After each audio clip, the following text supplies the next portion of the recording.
The Girl Under the Bridge, Rastel Station floated like a dying metal giant at the edge of the galaxy. Its walls were cracked, its lights were weak, and its streets smelled of rust and smoke. Every corner was filled with thieves, hunters, and strange creatures with sharp teeth and sharper tempers. No one came here for kindness. No one came here for hope. Under a broken thermal bridge, covered in dust and old wires, lived a small alien girl named Reika. She had lived there for as long as she could remember. Her back was bent, one of her legs was twisted, and her thin hands shook every time she moved. She could not walk, not like the other aliens who stepped over her with loud boots and cruel laughter. Every day she crawled across the cold metal floor, dragging her useless leg behind her. She searched the ground for old food, broken fruit, or anything she could chew. Sometimes she found nothing and slept hungry. Sometimes she found something rotten and forced herself to eat so she would not die. Aliens passing by never looked at her with pity, only disgust. Some kicked her out of the way when she moved too slowly. Some called her trash girl, broken half, or the crawling freak. Reika never replied. She lowered her head and kept crawling. She had learned long ago that answers brought more pain. The station guards also hated seeing her. To them, she was useless, weak, and in the way. They believed Rastel was no place for someone broken, and in their eyes, Reika was only a piece of trash left on the floor. One cold cycle, 3 tall guards marched through the alley near the bridge. Their black armor clicked with every heavy step. Their eyes glowed with sharp red lights. One guard stopped when he noticed a small shape under the bridge. "Still alive," he growled. "Disgusting." Another guard spat. "Let's clean the garbage today," the third one said, and his voice was full of cruelty. Before Reika could crawl away, a large clawed hand grabbed her arm. "Get up, freak," the guard snarled. Reika whispered softly, "Please, no, not today." But begging never mattered here. They dragged her across the ground, her twisted leg hitting the hard metal again and again. She tried not to scream, but a small sound escaped her lips. Pain burned through her whole body. The guards pulled her toward the trade square at the center of the station. The square was full of aliens bargaining, shouting, and fighting. When they saw the guards dragging Reika, they stopped to watch. Many smiled with cruel excitement. "Look, the crawling girl again," someone laughed. "She should have died long ago," another one said. The guards threw Reika onto a raised platform like she was nothing. One guard shouted, "Who wants this useless thing?"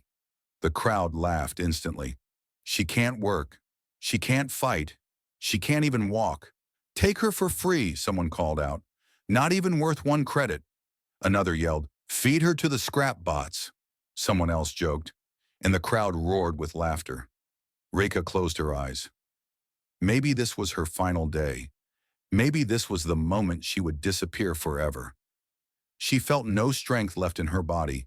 She waited for the guards to finish her. She waited for the cold to take her away. But then, a voice spoke, a calm, steady voice that did not sound like anything else in the square. "I'll take her," the voice said. The entire crowd went silent. Even the guards froze. Reika slowly opened her eyes, confused. A tall figure walked through the crowd. He was not a monster, not a thief, not a hunter. He was human.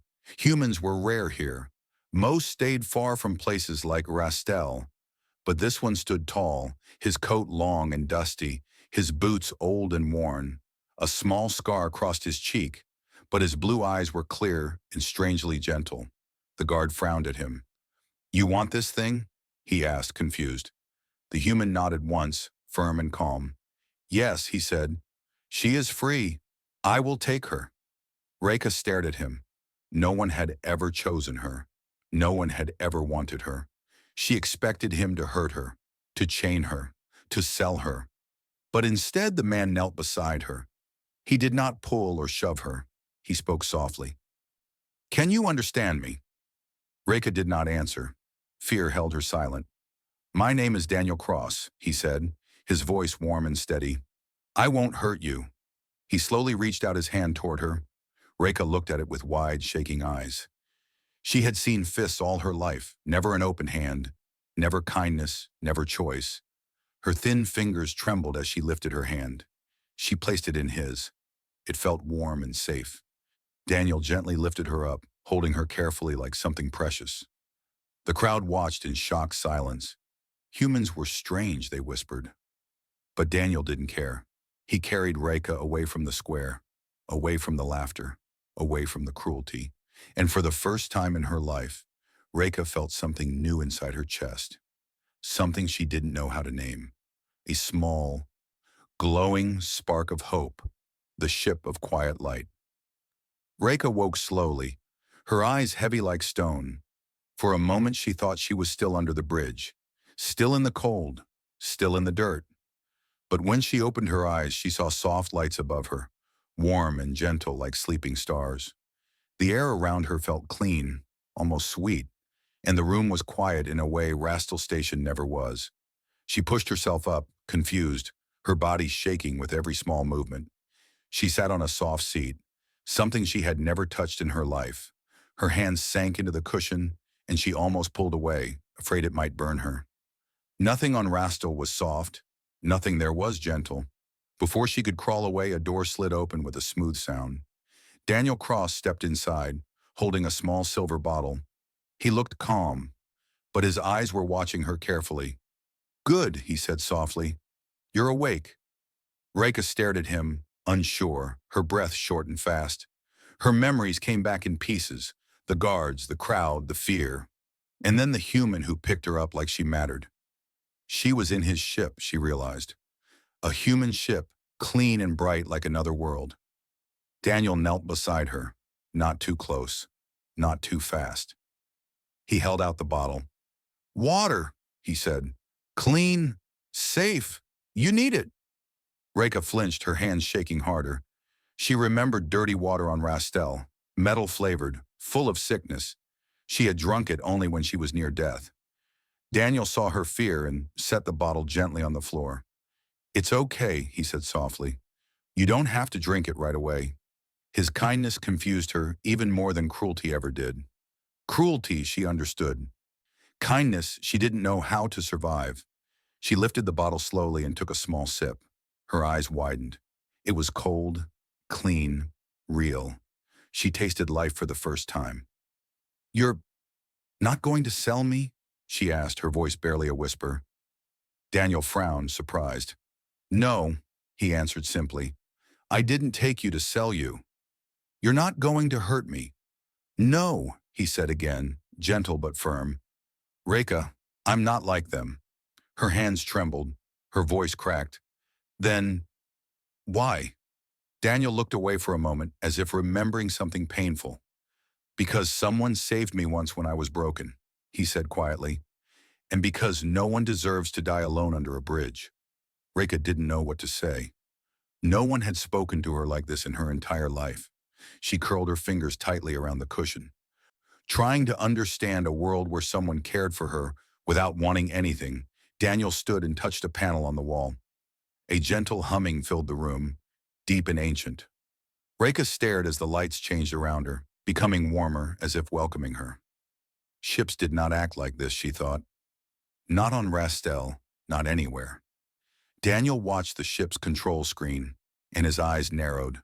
Strange lines of energy appeared across the display. Blue waves pulsed every time Reka moved her hand. It was as if the ship was reacting to her presence. He stepped closer, careful not to scare her. "Reka," he said, "I need to ask you something important." She looked at him, confused.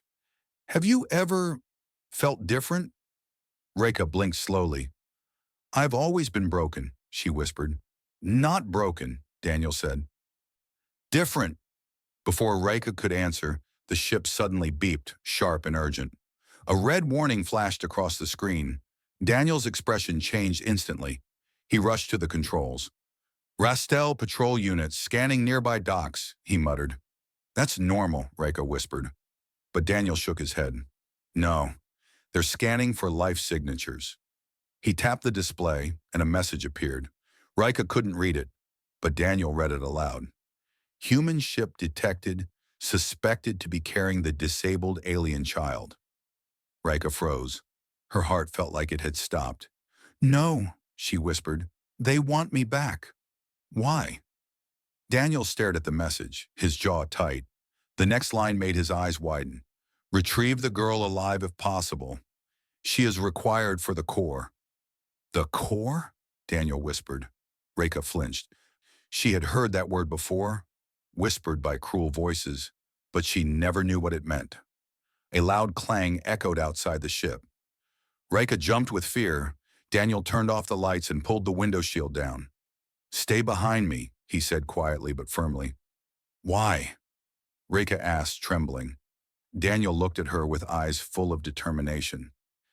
Because they're not taking you, he said. Not while I'm here. Outside, heavy footsteps filled the docking bay. Voices echoed through the metal walls like thunder. Reka's hands shook as she crawled behind Daniel, hiding in the shadow of the control chair. Daniel pulled a small shield device from his belt. His face calm but ready for danger. Reka had never seen a human fight, but the way he stood made her believe something she had never believed before. That maybe, just maybe, she was no longer alone. The hunt begins. The docking bay outside echoed like a beating war drum. Dozens of metal boots slammed against the floor, marching closer and closer to Daniel's ship. Reka pressed herself into the dark corner, her thin body shaking uncontrollably. She had been hunted before, but never like this. This time the entire station wanted her. Daniel stood near the entrance hatch, calm but alert. He wasn't a soldier, not officially, but there was something in his posture, a quiet strength that only came from surviving many battles. His shield device hummed softly in his hand, glowing pale blue. The ship's scanner beeped once, sharp and cold. Daniel checked the screen and his eyes narrowed. 10 patrol units and 3 hunters, he whispered. Reka felt her throat tighten. Hunters on Rastel were not guards. They were killers hired for one job. Bring the target back, alive or dead. A loud voice echoed through the bay. Human vessel, open your hatch immediately. Daniel didn't move, didn't blink. Reka could barely breathe. The voice grew angrier. We know the girl is inside. She is wanted by Commander Thalius. Surrender her, and we will let you live, Daniel whispered. They're lying. Reka gripped the chair leg tightly. She had seen what the commander did to weak aliens. He enjoyed it. Why do they want me? She asked, her voice trembling. Daniel didn't answer yet. He needed more information, Bang. The entire ship shook as something heavy crashed into the outside hull. Rika gasped, her body curling into itself. Daniel ran his hand across the wall panel, activating emergency shields. A shimmering barrier formed around the ship, but it flickered weakly.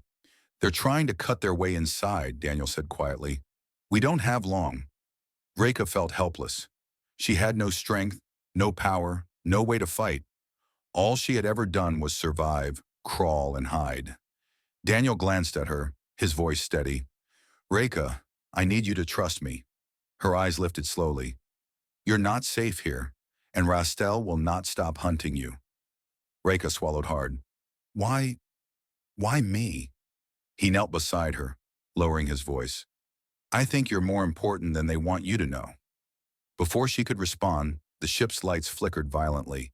A strange energy pulse rippled through the air. Daniel checked the monitors and his eyes widened. What?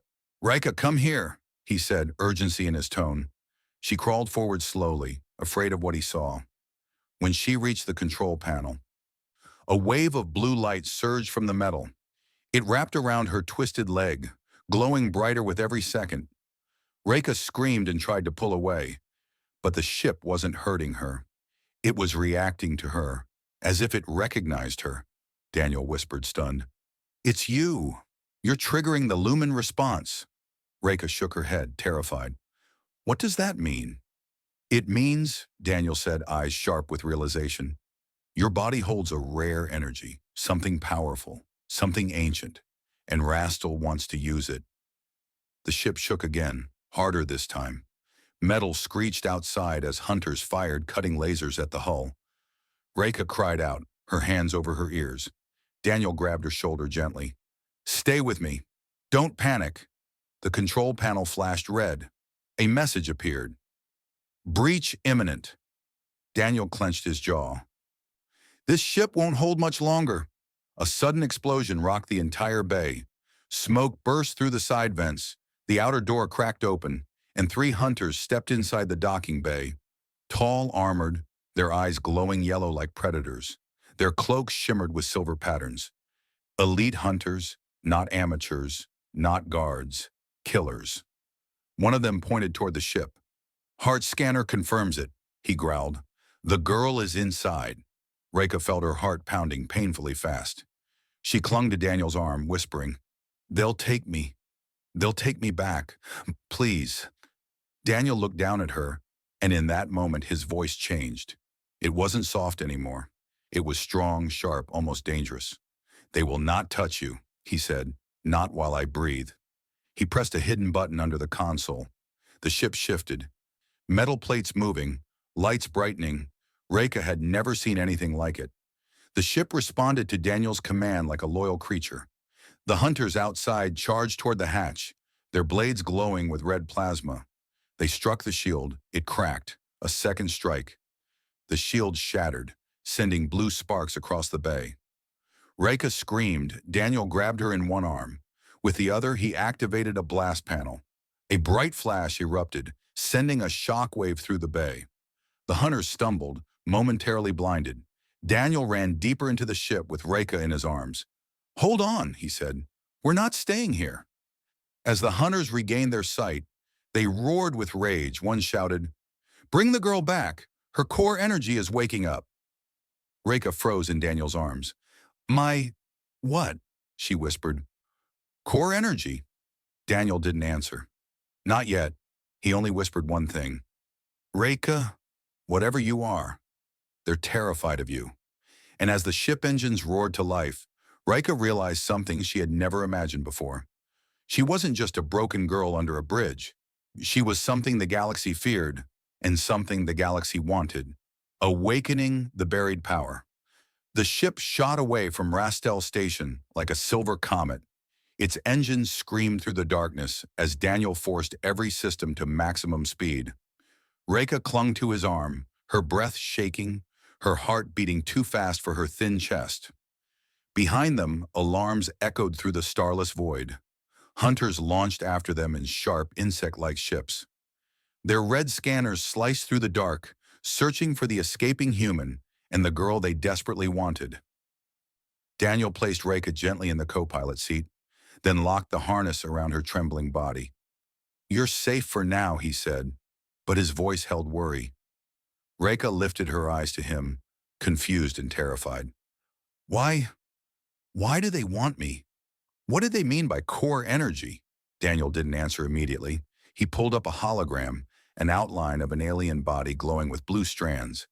"These," he said, pointing, "are lumen strands, ancient biological circuits found in only one species."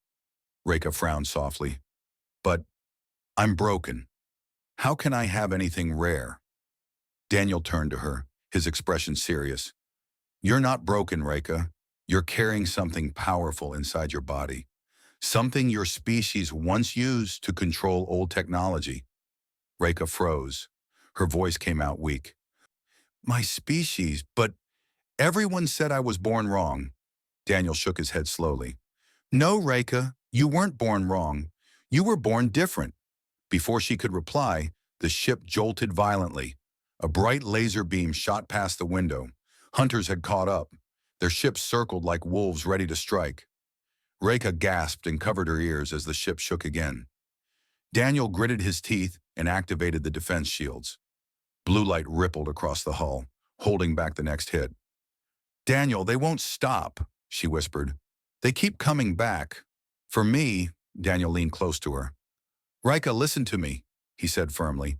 "There is a reason they want you, and the reason is dangerous not just for them, but for you too."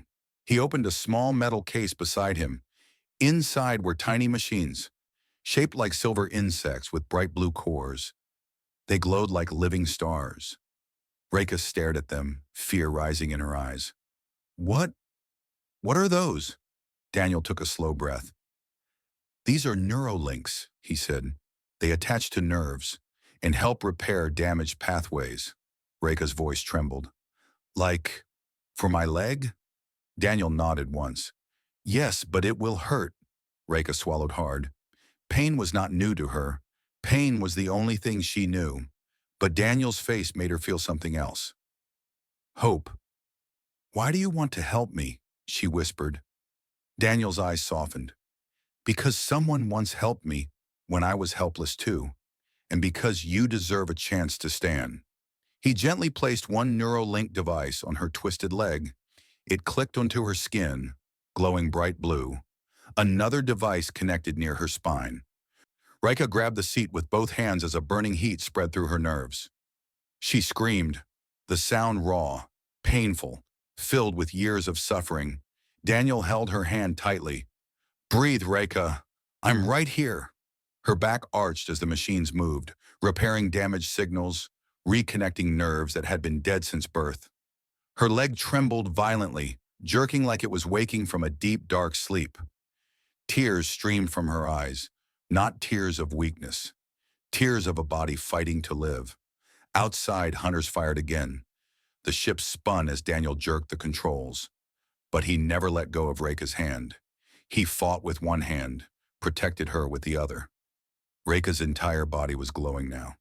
Blue lines pulsed under her skin like rivers of light. The ship reacted too. Panels lit up. Lights brightened. Engines grew stronger. Reka's awakening power was feeding into the ship itself. The hunters outside pulled back suddenly, their scanners picking up the energy burst. One hunter shouted through their comms. Her energy signature is rising. She's activating. Move away before she overloads.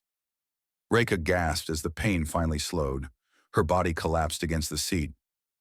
Daniel caught her before she fell. Easy, he whispered. You're doing great. Reka blinked in shock. She could feel her leg. Not dead, not numb. Alive. She moved it slightly. Her eyes widened. I felt that, she whispered. For the first time in her life, she had felt her own leg move. But before the moment could settle, the ship's alarm blared again. A red message flashed across the screen. Incoming commander signal. Surrender the girl or be destroyed. Reka's breath caught. Daniel tightened his grip on her hand. His voice was steady, calm, unshakable. They're frightened of you now, he said quietly. They know you're waking up. Reka looked down at her glowing skin, then back at Daniel. Fear and wonder mixed inside her. What? What am I becoming? She whispered. Daniel met her eyes. You're becoming who you were always meant to be. Outside the ship, the commander's massive war cruiser appeared from the darkness, its lights blazing like the eyes of an ancient beast. And Reka realized the hunt was only the beginning. Humanity stands between. The commander's war cruiser blocked the entire starfield like a giant metal monster. Its engines glowed red, its cannons aimed directly at Daniel's small ship. Reka stared through the window, fear tightening her chest. She had seen patrol ships before, but nothing like this. This ship could destroy 10 stations with one blast. A deep voice echoed through the comms. Human vessel, surrender the girl. The words shook the ship like thunder. Her core energy belongs to us. Daniel leaned forward, pressing the comm button. His voice was calm but cold. She doesn't belong to you. Silence followed. Cold, dangerous silence. Then the commander spoke again, his voice sharper. Human, you misunderstand. She is not a child. She is not a person. She is a key, and a key must be used. Reka flinched. Old memories stabbed through her mind, whispers she heard in the alleys. Words the guards said when they thought she couldn't hear. Key child, failed vessel, broken tool. She had never understood them. Now she did, and it terrified her. Daniel stepped between Reka and the window, shielding her with his body. I don't care what your scanners say, he said firmly. She is not a tool, and you will not take her. The commander laughed, a cold metallic sound. And what will one human do? Daniel did not answer. He pressed a sequence on the control panel instead. The ship responded instantly. Shields glowing brighter, engines humming with new strength. Reka realized it was reacting to her energy again. The commander growled, "Fire on the human vessel!" A crimson beam shot from the cruiser. Daniel's ship shook violently, alarms flashing everywhere. Reka cried out, gripping the seat tightly. Stay down," Daniel said, lowering himself in front of her. He adjusted the controls rapidly. The screen filled with warnings. The shields held, but barely. Another blast hit, louder and heavier. This time the ship's lights flickered, and the engines groaned. Daniel's jaw tightened. "We can't outrun that cruiser," he whispered. Reka's voice trembled. "Then, what do we do?" Daniel turned to her, his expression serious, but not afraid. "You said you felt your leg earlier, right?" Reka nodded slowly. "I felt something come alive." Daniel pointed to the blue veins of energy glowing under her skin. "That's your core energy waking up." He touched the panel where the ship had reacted earlier. "And I think you can do more than you realize." Reka shook her head instantly. "No. No, Daniel. I'm weak. I'm broken. I can't do anything." Daniel knelt in front of her and placed both hands on her shoulders, his voice gentle but firm. "Reka, listen to me. Your whole life, they told you you were nothing, but that wasn't the truth. They feared you. They mocked you because they feared what you could become." Reka's eyes filled with tears, not of sadness, but of something deeper. A memory resurfaced, voices calling her key child, a ritual that failed, guards dragging her away. A mother's voice she barely remembered, whispering, "Forgive them, little light." Daniel stood and pointed toward the glowing ship core. "If your energy can power this ship, maybe it can protect us too." Reka's breath shook. "You want me to fight?" Daniel shook his head. "No, I want you to try. We're out of time." The cruiser charged its main cannon. The entire bay lit red like a rising sun. Reka felt her heart pounding, her fingers shaking. But she crawled forward anyway. Every move slow but determined, she touched the ship's main interface panel. A jolt of energy shot through her arm. Reka gasped as blue light spread across her skin like living fire. The ship reacted instantly. Lights brightened, shields stabilized, engines roared. A warning flashed on the cruiser's screens. The commander shouted, "Her energy is surging. Stop her before she overloads." Reka pressed her hand harder onto the panel. Blue waves burst outward like shock waves. The entire ship vibrated with her heartbeat. Her broken leg trembled, and then moved. Not slightly, not weakly. It moved with strength. Her foot pressed firmly against the floor. Reka gasped, tears flooding her eyes. "I'm standing," she whispered. Daniel stared, stunned and proud. "Yes, Reka, you are." Outside, the commander's cruiser fired the massive cannon. A beam of pure red energy shot forward, a beam that could destroy moons. Reka lifted both hands toward the interface, her entire body glowing with bright blue fire. Daniel whispered, "Reka, whatever happens, I'm here." Rika closed her eyes and released her energy. A massive wave of blue light exploded from the ship. It clashed with the red cannon blast in the silent darkness of space. For a moment, everything froze. Two forces fighting for control, red pushing forward, blue pushing back. Then, the red beam shattered like glass. Silence. Then the commander shouted in panic, "Pull back! Pull back now!" Reka fell forward, exhausted. Daniel caught her before she hit the floor. "You did it," he whispered. "You protected us." Reka looked down at her glowing hands. I didn't know I could." Daniel smiled gently. "You don't know what you're capable of yet." Behind them, the cruiser retreated into the shadows. But not because they gave up. They retreated because they were planning something worse. This fight was not over. It was only becoming more dangerous, the bond that changed everything. The ship drifted through the darkness, glowing softly with the last traces of Reka's energy. Daniel carried her away from the control panel, her body weak and trembling. Her skin still shimmered with faint blue lines like starlight trapped beneath the surface. Reka had never felt so exhausted, so empty, and yet so alive. For the first time in her life, she had stood, fought, and changed something. She had broken the chain of helplessness that held her since birth. But the danger was far from over. Daniel laid her gently onto the medical bed inside the back chamber. The ship hummed softly around them, reacting to every beat of her weakened heart. She stared up at him with tired eyes. Did, did we escape them? She whispered. Daniel shook his head slowly. No, Reka, they're not done. The commander won't retreat forever. As if answering his words, the ship alarm suddenly blared again.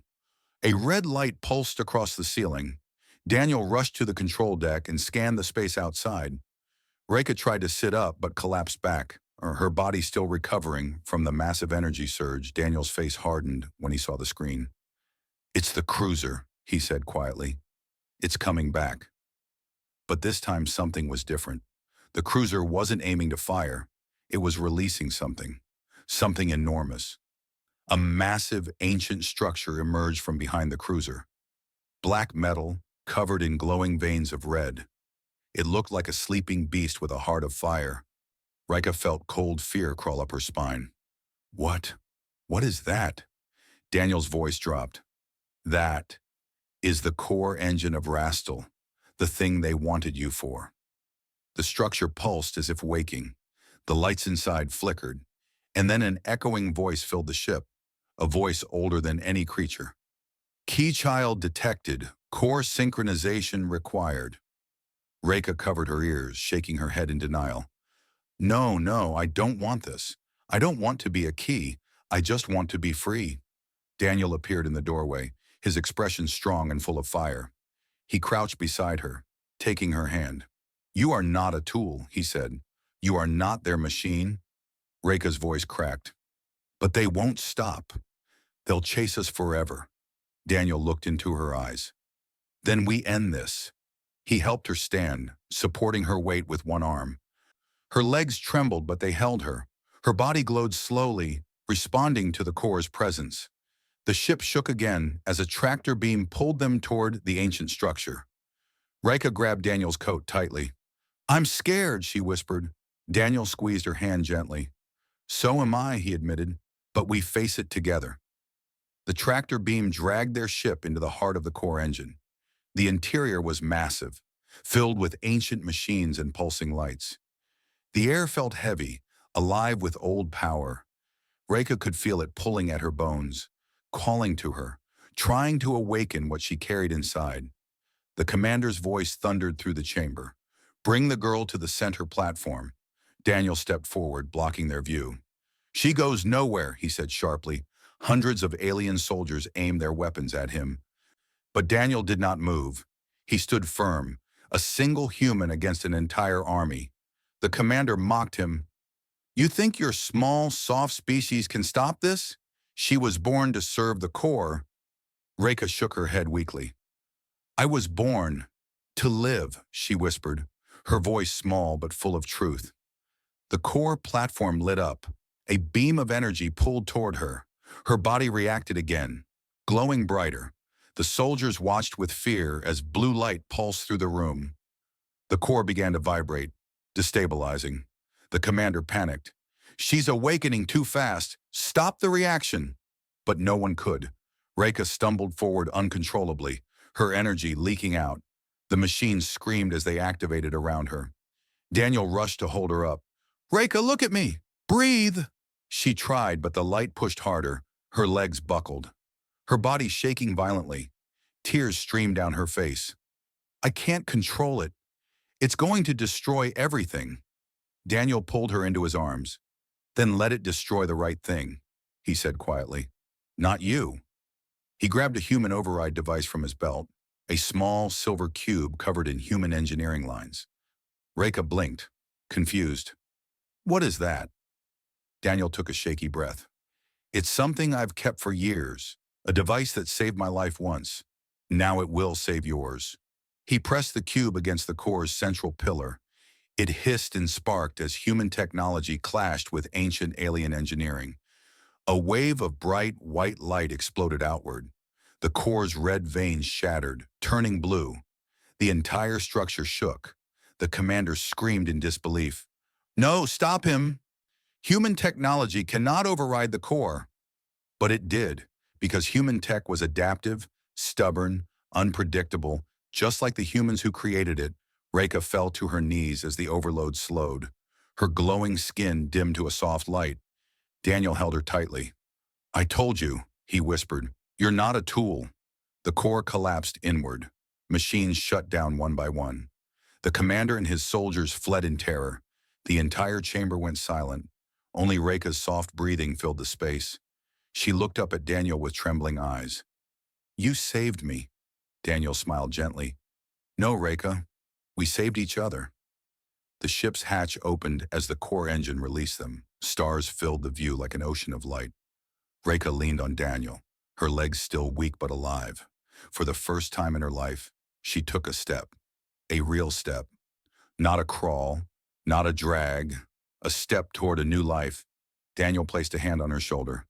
Where do you want to go? Reka looked out at the endless stars, her eyes shining. Anywhere, she whispered. Anywhere people like me can be more than broken. Daniel nodded. Then that's where we go. Together, they stood in the doorway of the ship, a human and an alien girl remade by hope. The galaxy stretched before them, endless, dangerous, beautiful, and for the first time ever, Rika felt free.